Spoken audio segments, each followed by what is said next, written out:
Finally then we've got Harlowe, and this one gets pretty silly pretty fast because of the specific augment we'll be using.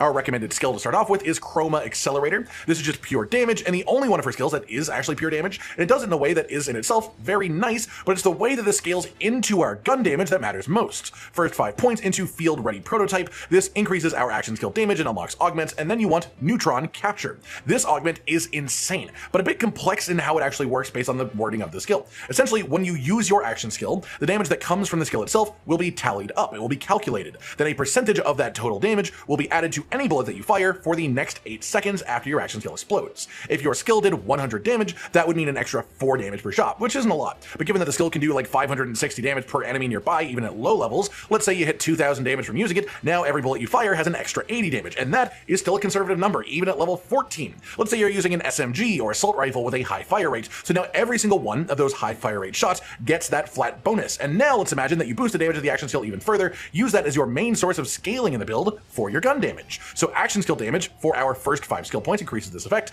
then we take 5 points in elementary over here for increased element and status damage. Element damage boosts the effect of the action skill, which means that it increases the weapon damage bonus we get from the augment. Then we put 5 points into test subjects as a passive node. This gives you increased action skill cooldown rate after you apply a status to an enemy. It's really easy to apply a single status to a single enemy, so you should have this active pretty consistently, and faster cooldown rate on the action skill means higher uptime on the augment effect itself, and again, it's that 8 seconds after the action skill use that is our real high damage burst window within the setup. That said, the actual point spending was pretty simple here, and that's our first 15 points, so build past here however it speaks to you.